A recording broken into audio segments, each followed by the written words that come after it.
will not leave. We will not leave Our city. our city Until the working class. until the working class And the middle class. and the middle class Get the same opportunity. get the same opportunity Of the 1%. of the 1%.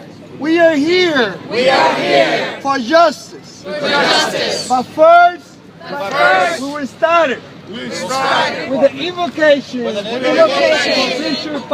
Bishop Parker. Mic check.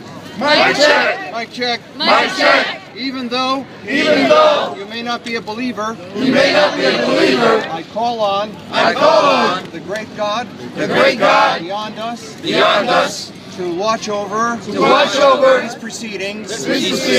We thank God for bringing us occupied, for its atmosphere, its sweet fragrance that stays with us now.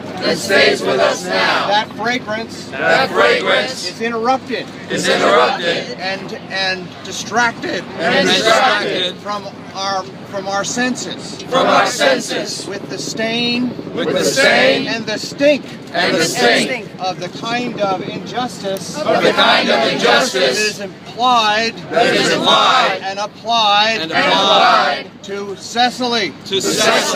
7 years for her, and only a few blocks away, banksters, no banksters, they could be gangsters, walk the streets on their lunch hour, free and clear. Think about that. Do you not think that God, however you perceive him or her,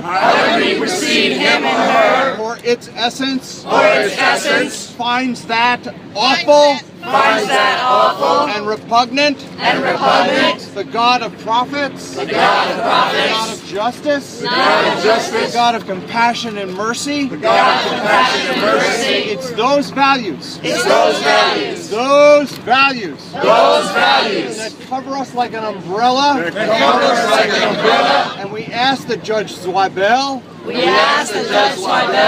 come and shelter with us under that awning. So that Cecily is saved. From injustice. This was not so much of a prayer. As it was a group love. And so to that I say. I hope you echo it. Amen.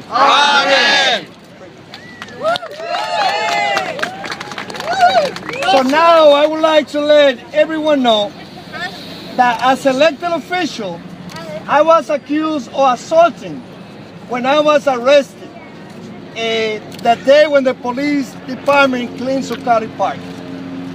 Definitely I knew that about no moment, at no time, by no means, I assaulted police officers. But that was a charge that they brought me. So even though I was found not guilty, and I knew from day one that I was not. However, and they brought those cases of assaulting a police officer, he's playing with the people's mind, making that person like danger. When Cecily, she's a role model when it comes for fighting for social justice.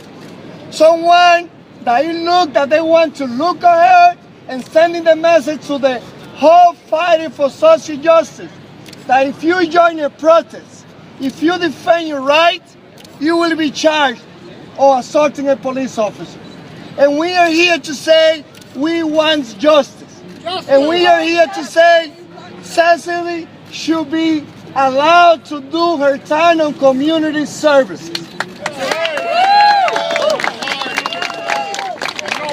And I'm here with some of my colleagues in the movement. And thank you to Vacate the verdict. Vacate the verdict. Vacate the verdict. Vacate the verdict.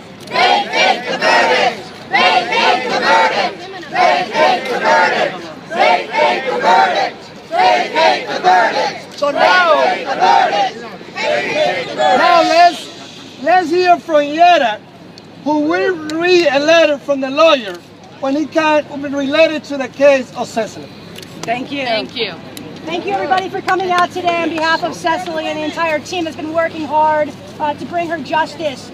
My name is Yetta Kurland. I'm an attorney. I'm a member of the New York City chapter of the National Lawyers Guild, but I'm here today simply as a friend of Cecily.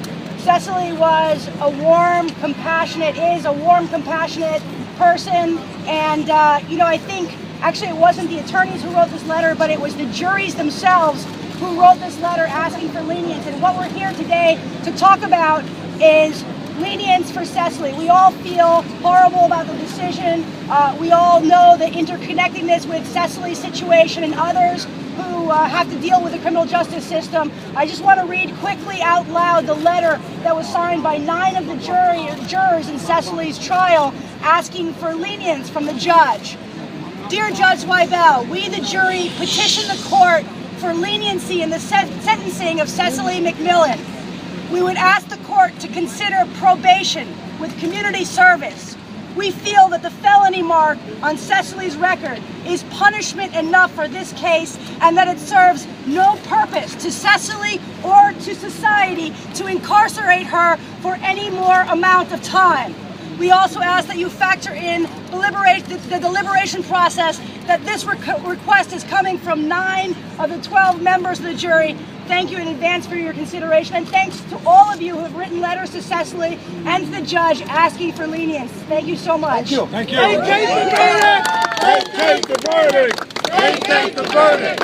Now let's hear from the council member, Robert Cornegy, who is the person who represents the district of Cecily Lee.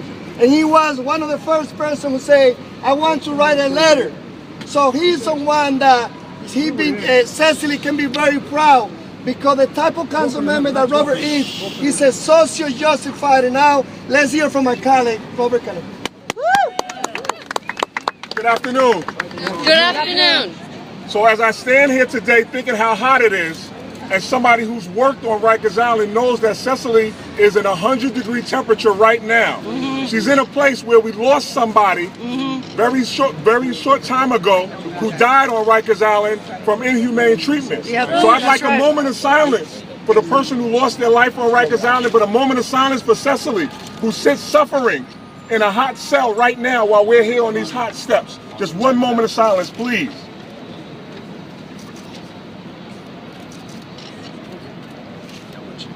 Thank you. Thank you. I'm here today to stand in solidarity with the family and friends of Cecily MacMillan, who I recently learned is a resident of the 36th district, which means that she's my constituent. A few years ago, when Occupy took place, I had the pleasure of participating in the writing of the resolution that called for support from the City Council for those members exercising their constitutional rights. And I was proud that day as we set a tone here in City Council. So look where we're standing today, on the steps of City Hall. Our right to gather here and speak out to express our opinions, whatever they may be, is enshrined in the First Amendment of the Constitution. The freedom we have to assemble in a public square and protest distinguishes our system of government from many other around the world. These rights are precious, and they're worth being protected passionately. And very often, it is government's response to protest that rivets public attention and demonstrates the imbalance that is being protested. The current case against Cecily arose in the context of a unique protest movement known as Occupy Wall Street. The movement was a protest against the extreme and growing inequities in wages and in our justice system.